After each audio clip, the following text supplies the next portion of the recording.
Asalaamu calaykum waraxmatullaahi wabarakaatu. Casharkan waxaan ku baranaynaa waxa loo yaqaano xiiq dheerta ama pertussis ama whooping cough. Marka cudurkan waa cudur uu keeno, waa cudur la iskaga gudbiyo respiratory systemka meesha neefta ay marto, kaasoo aad iyo aad u faafa. Aad iyo aad waa cudur oo faafa oo dadka oo qof qunfacaya ama hindhisaa cudurkaas qaba hadduu jiro dad dhan uu qaadsiin karo. Wuxuuna aad ugu badan yahay ilmaha yaryarka ah, gaar ahaan ilmaha 6 bil ka yar. Waa cudur aad halis ah oo ilmaha dili kara iyo dadka aan laga tilaalin, maadaama dad badan adduunyada tilaal aysan ogoleyn in ay halis ugu jiraan cudurkan oo xiiq dheerta.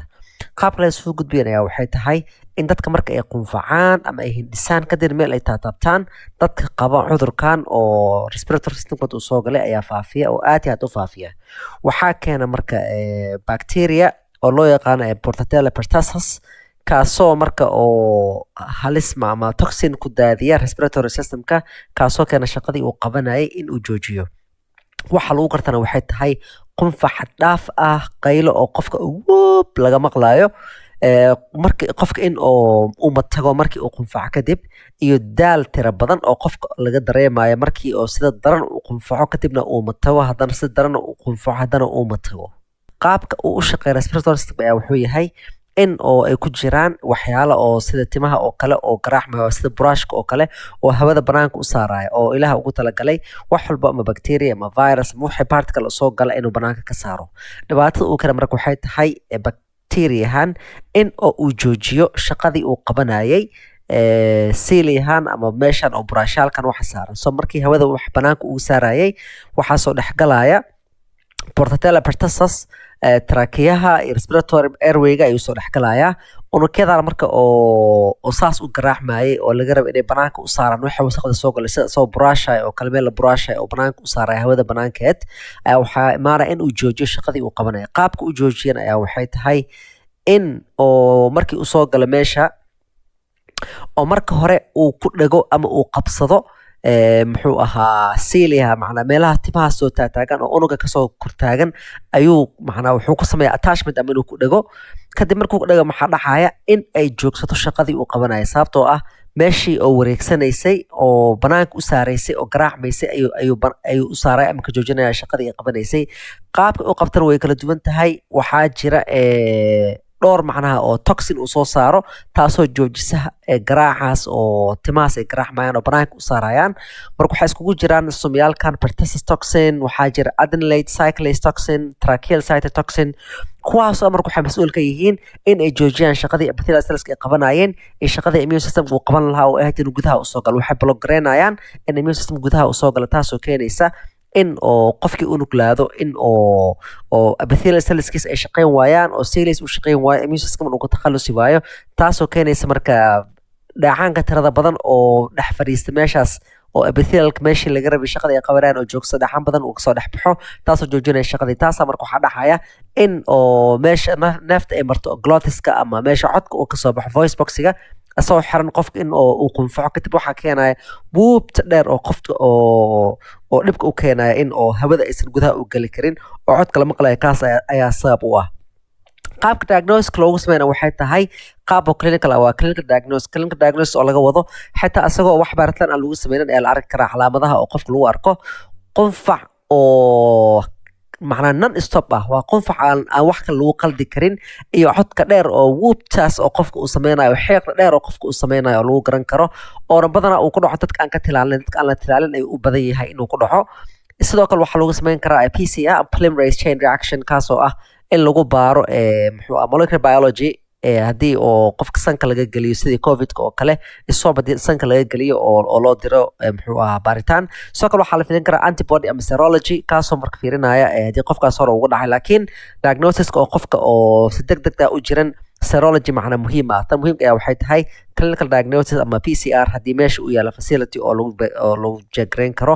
polymerase chain reaction. Sidoo kale culture lagu sameyn karaa haddii oo sanka macnaha iswaabka laga soo qaaday, haddii culture lagu sameeyo waxaa la arki karaa oo lagu korin karaa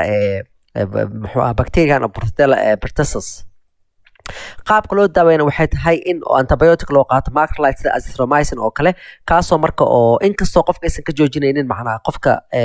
macnaha markii uu ku dhaco macnaha 3 stage ayuu maraa stagekan oo kataarka iyo paroxysmal iyo qofka markuu kasoo kabsanaya macnaha ilaa qofka waxaa laga yaabaa 1 isbuuc 2 isbuuc oo kale in uu hargab iska dareemo qandho muxuu ahaa qunfac low grade fever macnaha qandho oo yar kadib waxaa imaanaya 1 isbuuc oo qofka oo si macnaha oo violent macnaha si waaliya inuu u qunfaco oo xeeq dheer laga maqlaayo kadib ilaa 6 isbuuc oo kale inay qaadato qofka inuu soo kabsado marka waxaa laga yaabaa ilaa 3 isbuuc oo kale qofkaas inuu faafiyo marka shaqada ay qabanayso bacteria ama antibiotic wuxuu yahay hadii qofka uu qaato 3 isbuuc dhexda ku jirta in uu joojiyo dadka inuu ku sii faafiyo sidoo kale waxaa muhiim ah dadka oo asaga la nool ayagana in la siiyo antibiotics si dad kale aysan ugu faafin sababtoo ah san hore usoo sheegnay waa cudur oo aad iyo aad macnaha oo u faafa haddii oo aan si fiican macnaha dadka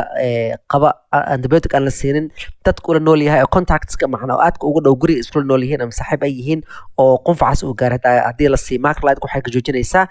macnaha cudurkii ma joojinaysa laakiin faafintiisa ay joojinaysa muhiimada taas waaye oo loo siinayo dadka antibiotic oo macrolide ka ah sidoo kale in oo ciyaalka gaar ahaan aysan ku dhacin dehydration oo biyo badan la siiyo si loo fiirin in oo bacterial infection kale oo macna pneumonia oo sambabada u gudba inuusan ku dhacin gaar ahaan ilmaha 6 bil ka yar waa cudur aad iyo aad dilaa u ah oo ilmaha aad ku yar oo neefta isaga karta infection oo aad iyo aad halis ah ku noqon kara oo dili kara soo marka ilmaha yar oo 6 bil ka yar waxay u baahnanayaan isbitaal in la seexiyo si oo complication aysan ugu qaadin oo dehydration ama infection kale oo halis ah aysan ugu dhimanin qaabka ugu muhiimsan waxay tahay sidii aan kusoo barnay cudurka jadeecada oo si fiican ugu sharaxnay talaalka macnaha talaalkan oo wuxuu leeyahay oo DTaP ama diphtheria tetanus iyo Asella pertussis waa talaal isku dhex jira oo ilmaha la siiyo macnaha wadamada oo vaccine programka la ilmaha yar la siiya dhowr dose la isku celiyaa si oo loogu talaalo tetanuska iyo diphtheria iyo pertussis kaasoo ka difaacaya ilmaha in ay ka qaadaan complication sidoo kale waxaa muhiim ah dadka in laga wacyigeliyo muhiimadda ay leedahay talaalka qofka in uu garto calaamadaha haddii uu yahay muxuu ah xiiq dheer si degdeg ah loo sii azithromycin asaga iyo waxay asaga la nool iyo qofka asaga isku dhow yihiin si looga ilaaliyo dadka inuu kusii faafo waxaa kaloo muhiim ah waxa loo yaqaan macnaha herd immunity oo ah dadka badankiisa laga tilaalo in dadka kale aysan ugu sii gudbeenin macnaha inay yaraanayso dad kale oo sii gudbaya haddii meel uu ka dilaacana in management lagu sameyn karo oo haddii dowlad ay jirto oo hay'ad public health oo ka qayb qaadan karta in oo dadka macnaha lagu sameeyo isolation oo aysan school tagin oo aysan dugsi tagin si aysan ugu faafin dadka kale oo u nugul inuu ku dhaco cudurkaas gaar ahaan ilmaha yaryarka oo 6 bil ka yar iyo dumarka oo dhali raba sidoo kale dadka uu ku dhaco macnaha haddii uu jiro public health waxa loo yaqaan contact tracing waxay tahay qof walba oo qofkaas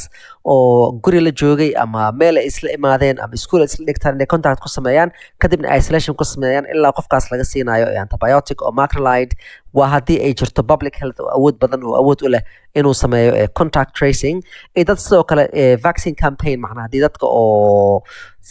loo joogo ilmaha dhan in laga wada tilaalo haddii ay dadka ogol yihiin oo ay ogolaanayaan talaalkaas in la siiyo oo DTaP-ka iyo gaar ahaan talaalada kale oo dhan oo muhiimka u tahay ilmaha yararka in la siiyo si jirooyinkan oo halista ah aysan ugu dhicin oo loogu badbaadiyo soo marka cashirkan halkan ee noogu ekeela cashirka aan kulmi doono waxaa idinkaga tegayaa assalaamu calaykum waraxmatullaahi wabarakaatuh